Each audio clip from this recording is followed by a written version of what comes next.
Well, Annalisa, the last time that you and I were together, we were having steaks the size of my head, I think, probably. And Yes.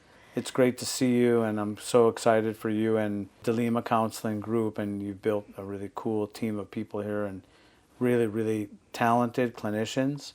And the space is beautiful, Thank and you. all your design and your great work. So thanks for inviting us in, and thank you. I don't thank you enough for the work that you do helping others heal and find their path to recovery, because you're amazing.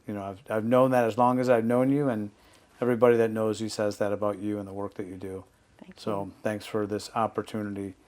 We'll just, I want to ask you a few questions about you and your trajectory a little bit, and how you got to where you are today in terms of wanting to work with the people that you work with. I mean, what got you here? First off, thank you so much for being here. I mean, we've known each other a while, and yes, you just reminded me that I love a good steak. The more the merrier.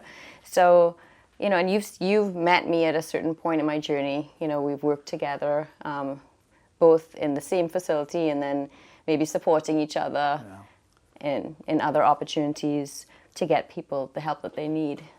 So I came to this space in a really roundabout way. I remember going to apply for a job with a union in the local fire department, and not really thinking that it was a super important opportunity for me, because I just really wasn't sure how that fit in my trajectory of life. I was going to school for my master's degree. It was an administrative type position in the union office, and I went in and I was really not putting a lot of pressure on myself because I wasn't sure it's where I needed to be. And interestingly enough, because I was so relaxed, I got the job. They thought that I looked, really relaxed and could thrive in an environment where there's a lot of stress. And across the table from me was the principal officer responsible for behavioral health. And when he heard what I was doing, he said, this is, a divine intervention that you've come in here. And, it really kind of launched me into my passion for working with people that were doing really difficult jobs and experiencing a lot of trauma, and being able to do my education parallel to that job, working with first responders, and seeing not only the research and the literature around trauma and first responders, but I was able to kind of see it from afar in my work. And also, my loved ones that are closest to me, I have some that are first responders, firefighters, paramedics. And so I got to get a really kind of holistic view of the experiences and the treatment that they were receiving, and maybe even preventative type work. And so as I did that work, just recognizing how, trauma and different experiences in someone's life really interplays in how they show up in their world, and how it affects their functioning day to day. And that became a really big passion of mine. How do I help others that maybe are struggling with trauma and struggling just to function at their best selves? When you're talking about trauma and talking about the trauma that first responders experience, what happens when they come into the situation, you identify that they have other trauma, childhood trauma? How does that interact? What do you do? Is there a different treatment, way of treating trauma that someone brings to the table that looks like that? I think that the first thing I would say with respect to first responders, and probably anybody coming in with trauma, is the first step is someone feeling safe in an environment where they can talk about their struggles and process their trauma. Most people that have had trauma usually have developed a lack of trust in others, right? And some of them have gone through many episodes of treatment or care and sometimes don't even trust the therapist in front of them, or come from a culture where that's not accepted or not encouraged. And I think one of the things that I've recognized is developing rapport, or creating a therapeutic alliance or a space where someone feels safe to delve into that type of work is the first thing that is really important. And the way that I've found that's important to do that is by being really authentic, but also really direct. I always start off by saying, sometimes I may say things that may be difficult to hear, but you will always know that I'm going to say the things that I say is the truth. And it's because I care about you and I want you to heal. And I think being able to trust that I'm going to say things even when they don't want to hear it is an important component for some of those people coming in. And then what I've realized is that whether people deal with traumatic events every day or see the worst moments of someone else's life and have to function in that environment, or whether it's someone who works in accounts, our childhood and the experiences that have developed us really shape how we respond and the lens through which we look at life and we look at experiences. So when I have someone come in with trauma, the first thing I think about is, yes, is there current things happening?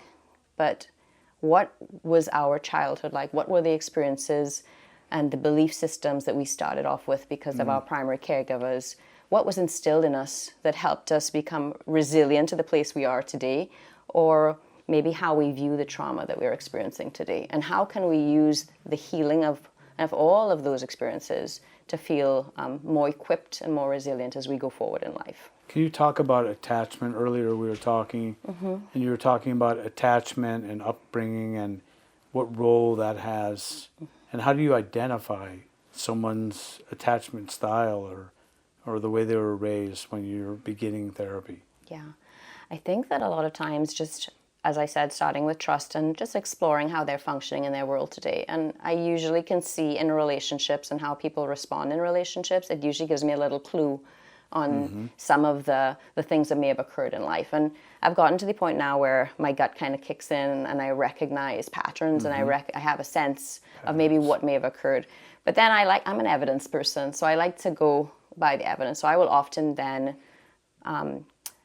do an attachment assessment with them, do other types of assessments too. And it's really interesting. I send them away to do their own attachment assessments, and I kind of have my own little hypothesis. And then we come together and I'm able to just lay that out for them. And, you know, one of the important pieces in when they understand why they attach or respond in a certain way and why that continues to happen relationship after relationship. And we talk about how can we heal that and what are the ways that we can do that. I think the exciting piece of that is I see hope, that I can respond differently in a relationship. I can feel more satisfied and happy in my life. But the other piece of it is it's so important to tread really delicately about their childhood experiences, right? And recognizing that most of our family members or caregivers did the very best they could. And so sometimes the reason for looking at that is not to stay in the past and blame others, but it really is to heal and become our best selves and maybe make sure that these patterns don't continue to the next generation, to our kids or to other family members. Patterns is huge, the way you talk about patterns and identifying those patterns. So, and if I heard you correctly, you're saying that who we are is our parents' fault, but who we choose to remain is our own. Exactly. Right? Exactly. And what I've found is that most parents have tried to do better than their parents did in some ways. They've tried to take the good and improve on the things that were really difficult or challenging. And most people, really, except for probably a really small percentage, most people are really doing the best that they can in that moment with what they have. And they want to. They want to because they have identified their childhood and the issues, and they want to do better. Yeah, and you know, that really is the foundation for dialectical behavioral therapy, which is one of the interventions and approaches that I really hold dear. I mean, it's an approach that was developed primarily for struggles with emotional regulation and personality disorders, but it has evolved into something that can be used really as a basis for any sort of struggle, right? Substance abuse, managing urges, interacting with people in a different way. But I found for trauma, it is a key piece. It's a key piece in healing. It's a key piece in developing resilience. Because what I've learned through my journey of having my own trauma and doing my own trauma work and working with clients that have trauma is that the processing of the trauma is just one piece, right? The next piece is now healing the brain, right? The chemistry that has changed in the brain through trauma, or trauma combined with substance use, or whatever other unhealthy ways of coping, where there was chemicals released on higher levels that made changes to the chemistry of the brain. You know about the dopamine effect and dopamine rush. So it's not just about healing the trauma through the trauma work, but the next step is like, how do we take these insights and this healing that we've had and put into practice new behaviors to allow the brain to heal? Because just like substance abuse, the trauma brain also needs time to heal. brilliant. I mean, that's brilliant. That's something that I think most people don't even think about. Yeah. The trauma brain and the changes in the brain that take place because of trauma. And so that process, healing, you know, I show up in your office and you're doing your evaluation and how do you know how long it's going to take and what is that potential length of time that someone's going to need to be in therapy? Do you believe that it's a good idea to go to residential treatment and do a lot of that work and then come back here and continue that work? What's your... I mean, I'm a firm believer in matching the level of care to the acuity level of what is being presented in front of me. Certainly safety is top priority for me. And so when I'm assessing someone, and as we know, like trauma doesn't exist in a vacuum. Usually what we're seeing is that people are struggling to cope with trauma by using substances, by engaging in other unhealthy behaviors. And a lot of times those can be things that are life-threatening, right? And so, but I also believe that you can't treat these things in a vacuum either, right? So it's important to have some co-occurring treatment, right? Where if someone is engaging in risky substance abuse behavior, they may need to go into treatment. They may need to stabilize that and have a period of time with so much support around them and maybe disconnection from a lot of stresses to allow their brain to heal and to have the support to get through the difficult periods of, acute withdrawal, etc. And during that time, it is important to start the trauma work. It is important to start to stabilize some of that. And so I love to partner with places that potentially can offer the initial start of some of that work. And the real purpose there may be, one, to sometimes calm some of the trauma down or to desensitize some of the trauma and maybe even just give the hope that this work can help me. Because if someone is going to treatment for substance abuse and they have this severe pain from their trauma and they don't feel that goes away when they're sober, it's going to be really hard to stay sober. So to me, level of care is really important based on what someone needs. If someone walks into my office and they're appropriate to do trauma work, they have a support system around them, they're stable, they're not using substances that would put their life at risk or that maybe are to a potential where it's a disorder, then we talk about what are some of the targets that are important to look at. And time would really depend on what work we're doing. Sometimes someone comes in with just one event, right? So that may take maybe a couple months. Sometimes people have years and years of trauma that may take longer. So it really just depends on what type of trauma we're looking at. And what does it look like, trauma recovery for the spouse or partner or loved one and family members? What happens there? Because, I know obviously the person who experienced the trauma, I mean, there's a family system that's probably been subject to some behaviors that haven't been very effective. So how do you deal with that? That is such a great question. I don't think people realize that how much your trauma, vicariously through your trauma, other people really get impacted. And what we really have gotten good at in a really short time, because all of our therapists are trauma informed and most of them are trained or certified in a trauma modality, is that we can divide and conquer, right? So potentially, if I'm working with someone who has significant trauma, Deb or Vanessa might be working with their significant other or them together as a couple when they come to the reunification process, or maybe even one of their children. And so we really try to work as a team to help the whole family system, because healing looks like learning how to respond to someone who's in trauma and crisis, how to continue to lovingly support healthy behaviors and set boundaries around unhealthy behaviors. So you've really, I guess, you've educated me that the Lima Counseling Group, you have not just a group of independent practitioners who are seeing individuals, but you have created almost a treatment center. Everyone talks about treatment being in a facility residential, but this is treatment that goes on here. And when you have a talented team as you have here and you work together, you can throw different pieces at that person in order to continue the healing process, instead of them having to always go to a higher level of care to achieve that. You can do it here. We can, and we can do it here as long as it's safe for everybody and as long as it's supported. And one of the things that we've been able to do is that sometimes we find that someone needs to just focus on developing the skills before they dig into the trauma work.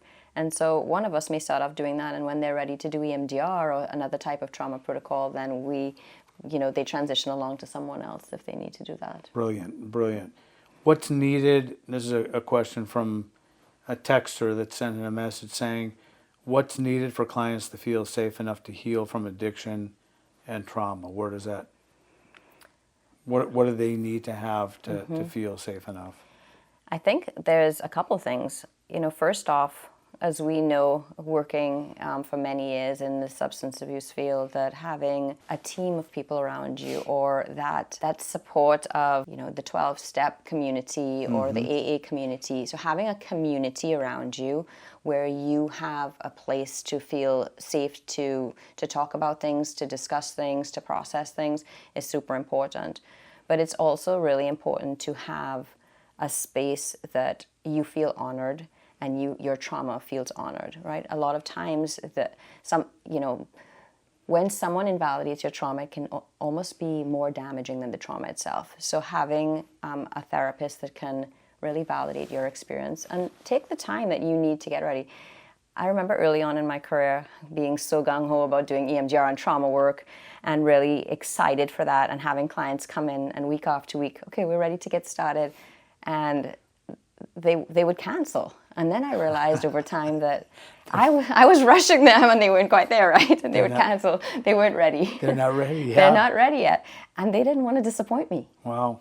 And so what I realized is that I had to really change my approach to the fine line between encouraging someone who needs to step over and is ready to do the work, right? Because even that can feel overwhelming, but also taking the time with the person that is not quite ready. It's amazing, amazing. What's an example of how someone's childhood shaped them when it comes to addiction and learning to cope or survive? Yeah, I think that first off, just being exposed to addiction in your childhood, having a parent that potentially was really absent or avoidant because of their own substance use, right? And recognizing that their parent potentially didn't talk about feelings, didn't express feelings, didn't explore feelings, or even talk to them about their own feelings, right? And instead there was drinking involved nightly and so on. And I think that those experiences, what is modeled to us on how to handle feelings and how to approach challenges, is pivotal in how we grow up and we develop and what we choose to do. One of the things I see pretty often now is that when kids are given love and support, but also structure and boundaries, we see them learn to prosper in challenging environments, right? Challenges are essential for change, right? And being challenged is essential for growing. And so when we see people that come from systems where they're allowed to experience some struggles with a lot of support and with a lot of structure, they learn how to do that. And so that's another piece. So you go from one extreme where you have a parent that's not around and is not supportive to another parent that doesn't allow you to experience anything, doesn't allow you to fall off your bike, doesn't allow you to experience some of the struggles at school, and you don't develop some of the muscles necessary to learn to do that. So those two extremes are just examples of ways that parenting styles can really affect someone growing up and developing. And that won't work, those parenting styles, and they need education too, right, the parents? Exactly. What's one practice that you wish every trauma-informed clinician would integrate into their work? That's a good one there, because there's a lot. I think that, most people that train well probably do this, but I do think that me learning the patience of sitting with someone in their phase of readiness, and it kind of ties back to motivational interviewing and what Deb was talking about before, understanding where someone is in the stage of change. Right? Understanding where they are in their journey. So I think sometimes pausing and understanding the client in front of you And I think the other piece is really taking the time to develop some skills and resilience, because trauma work is not easy. It's difficult. No.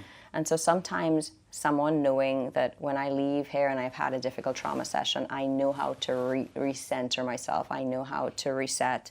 I know how to cope with any of the emotions that come up. Sometimes if we rush in too quickly, they don't have the skills, so then they turn to substances, they turn to other things, because we've opened up some wounds that are probably difficult. Yes, and then you lose them.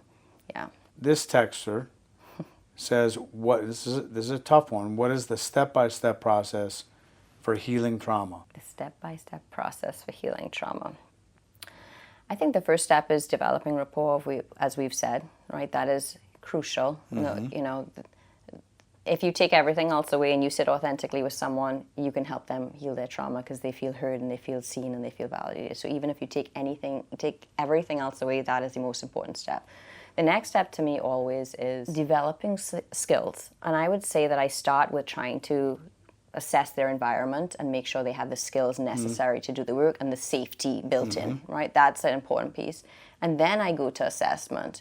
And the reason that I go to assessment after that piece, assessment of their trauma, is because sometimes even assessing the trauma can open up some of the trauma responses.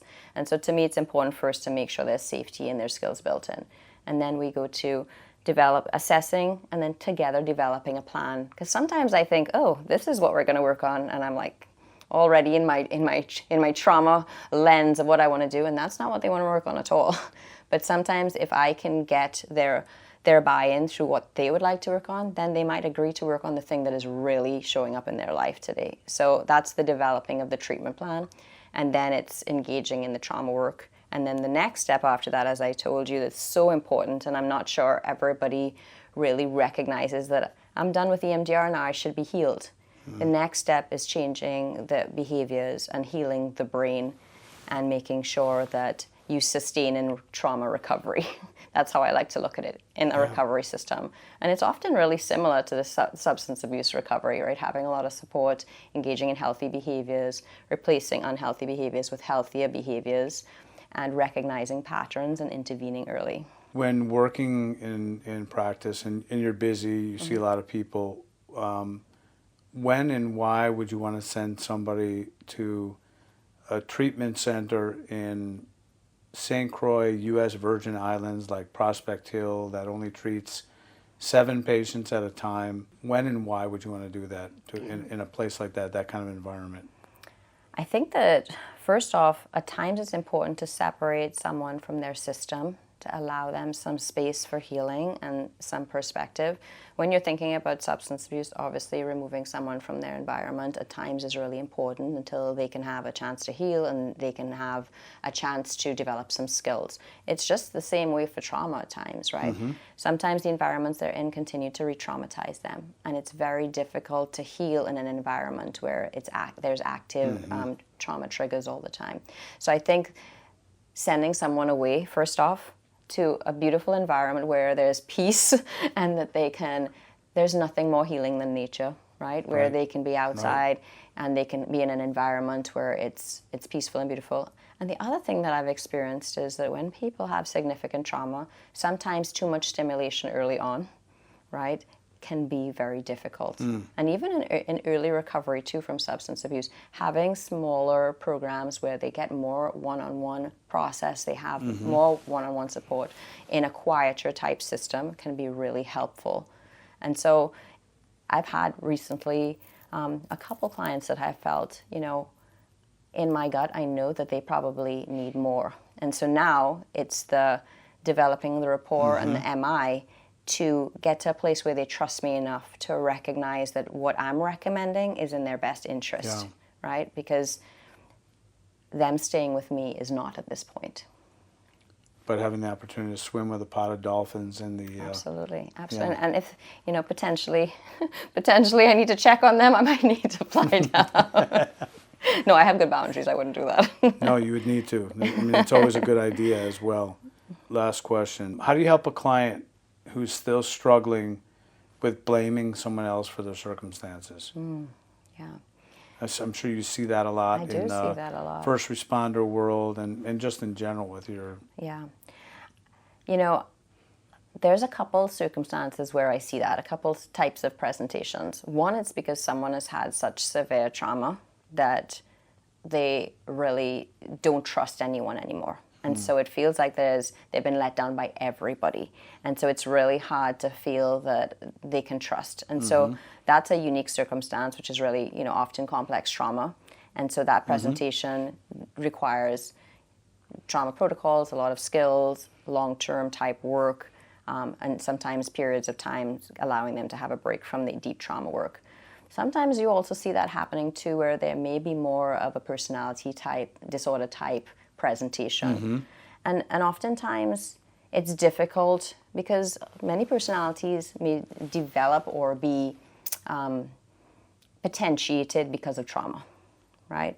So does it mean that because someone has a personality disorder that they wouldn't benefit from trauma work? Absolutely not, because many of those, it's a fine line between what a true personality disorder is and what is a trauma wound presenting in that way, or maybe behaviors that were modeled to them.